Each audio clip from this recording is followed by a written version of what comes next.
The hot streak continues on my Sorare Journey. I'll show you the teams, I'll show you the rewards, and then I'll show you my profit and loss for my in-season cards. Starting with the main team, Division 1 of the Premier League in-season rare competition. We only got 387 points, and we're getting $200 and a 5-star box. This is a key learning point about Sorare.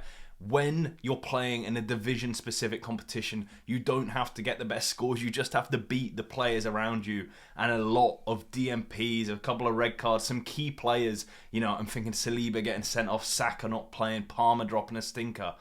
And if you know my Sorare journey, I've got some of those players, but I didn't play them in my priority division. It's like in my guide that I said on how to win on Sorare. You've got to know what weeks to attack, and then if you are attacking high, how up you're attacking.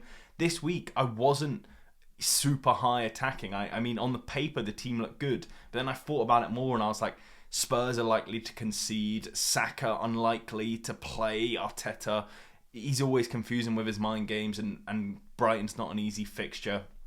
So more I think about it, I was like, Salah makes more sense going in that team. And then I thought about it even more. I looked at the averages and I was like, Salah at home is ridiculous. Like a higher average scorer than most of the players. He's going in as captain.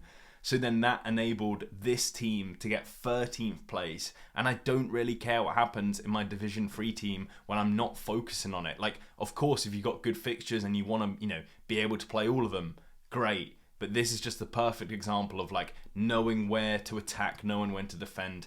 I was like cautiously attacking this one, cautiously because I didn't play my top optimum player, Saka, and it worked. It is ballsy putting your two most expensive players in Division 3, but I think that's what the best players would do. And we follow it up with a 6th place for the Leipzig and Gross boys. They've done it again.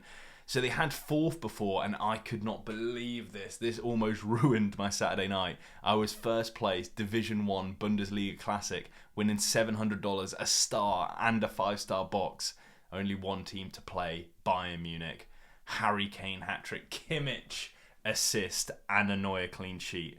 Half time, it was 0-0. I just can't believe it. So I'm pretty sure all these teams will be combinations of Bayern stacks with probably one extra player. This is just a flat out Bayern stack. So this is devastating. I was so far clear. The only small positive I can take from this is that post game I was 13th or 14th, and I've been moved all the way up to 6th. I think Opta must have overscored the Bayern game for a few players, and they dropped them all back down, thankfully. But yeah, that was a tough one to take when you think you're winning. But let's look at the bigger picture here. This is my old season collection that I've not put too much attention on. I've only really got 5 or 6 like starting good scoring players, and 5 of them are on screen here. And it's popped off. Like this season's just been ridiculous. Ram put up like 100. Like you can only go to 100 if you're new, but he put up like 120. The guy was on absolute fire. Pascal Gross got a late assist added. So it's one of those things where you complain that, Bayern killed your game week. But if Opta didn't give Pascal Gross that assist, I haven't even watched it, then I would have been a nobody, nowhere. Overall, there's some other good scores. Surprisingly enough, one of my best teams was actually in training. I mean, Basuma wasn't expected to start. Welbeck, I just didn't think would do that well against Newcastle. And obviously, I've played both of them against another team. It's just, even on good weeks, you don't have to put all of your best players in a lineup. It's just about picking your divisions, playing strategically, and of course, getting a bit lucky. I think the key here, there's a couple of, I've really positioned my teams well, like unlikely players that have, not the highest ceilings, they're in the lowest teams. Captain in the right choice, the right team. But I know what you guys want to see. You want to see the rewards, and so do I. So let's get into how much money we actually won in cash terms. £154. That's going to be key to the profit and loss. Besides that, we've got a limited box, which not too bothered about, but I am getting close to an essence pool. This should be a 5-star box. A 5-star box. We need some rare essence. That'd be nice. What do we get in the Bundesliga? Another 5-star box. Wow, this is got potential to be a good opening. I have no idea what's in the tier 2 pool in the Bundesliga. We've already got a Bundesliga card actually, so anything but a goalkeeper would be nice. Something from one of the top clubs. Let's just see. Let's get into it. I hope something good. Come on, German? Knew it'd be German. Goalkeeper, of course. Mines? Robin Zentua. Let's see how much he's worth. So his last sale was actually £234, where when I got a tier 1, I got Kevin Muller, who sells for 144 region. So I think I might have just got really lucky. I am very, very pleased with that. Now, I don't know if he's going to sell for that price, but oh my god, a lower tier and we've got a better card, I think. So let's get into the box opening. We're starting with 145 limited essence and 38 rare essence. 5-star box, we need some market credits finally. 3 level ups. I didn't even know you could get level ups in a 5-star. Oh, don't do me with 2 level ups. Nah, give me level ups. Give me level ups. 30 essence. Now that seems like a win.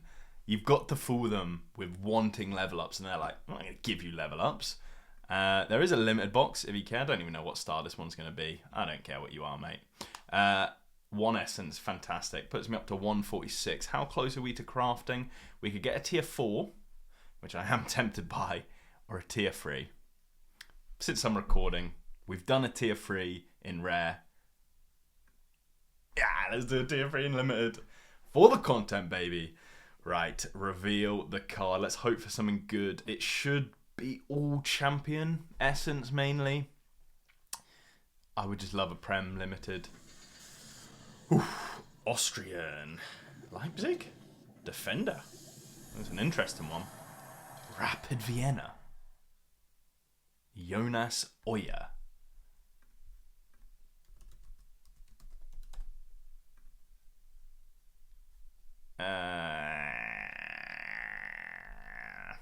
These elves are about £5. It's not that fun. Gotta really sell him. Meh. We'll see. Got to do a giveaway, actually. I remember that. I'm giving away, what was it, Torre from Barcelona? He was expected to play this week. I'm not sure if that's actually true. Yeah, but Pablo Torre won him and then recently moved from Girona to Barca and kicked on a level. So maybe I'll do that from the last video. Drop a comment on this video. Maybe I'll do another giveaway. So it looks like we've got 50 entries. This is for the Pablo Torre rare card.